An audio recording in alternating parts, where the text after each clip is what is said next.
एक तरफ पोरबंदर जिला प्राथमिक शिक्षण अधिकारी द्वारा शाळा ने परिपत्र बहार पाड़ी होमवर्क ओछुं आपी भणतरनो भार ओछो करवानो प्रयास करवामां आवी रह्यो छे। त्यां बीजी तरफ उत्तर गुजरातनी शाळामां विद्यार्थीने भारे भणतर नीचे दबावी देवानो किस्सो सामे आव्यो छे।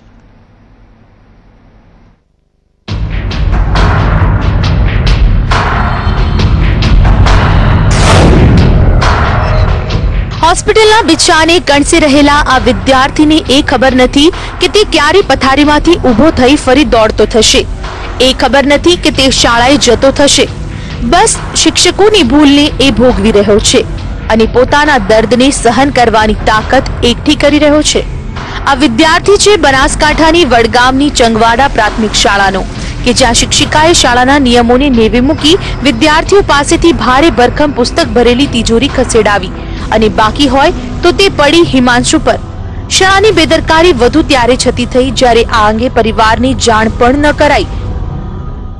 તિજોરી આ બાળક હિમાંશુને લાગ્યું છે તિજોરી પડવાથી તો હું દોડતી ગઈ, એને ઊંઘો નતો બરોબર, પાણી પાય અને પછી તરત મેં દવાખાને લઈ ગઈ। तिजोरी आगा पास करता करता एकदम तिजोरी खसेटी એટલે મારો બાળક જે સંમેલન હતું ને તેમાં સ્પીચ વાંચવા માટે આપી હતી એટલે તૈયારી કરી રહ્યો હતો। એને ખબર નથી કે બેનને આવું કહ્યું છે બાળકોને એટલે પાછળ તિજોરી ખસેટી રહ્યા છે।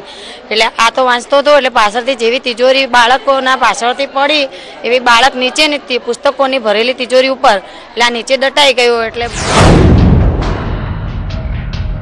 માસૂમના પરિવારજનોએ આ અંગે તંત્રને જાણ કરી તો 28 દિવસના વહાણા વીત્યા બાદ આખરે તંત્રના કાને અથડાયું અને શિક્ષિકાની બદલી સાથે માત્ર કારણદર્શક નોટિસ પાઠવવામાં આવી।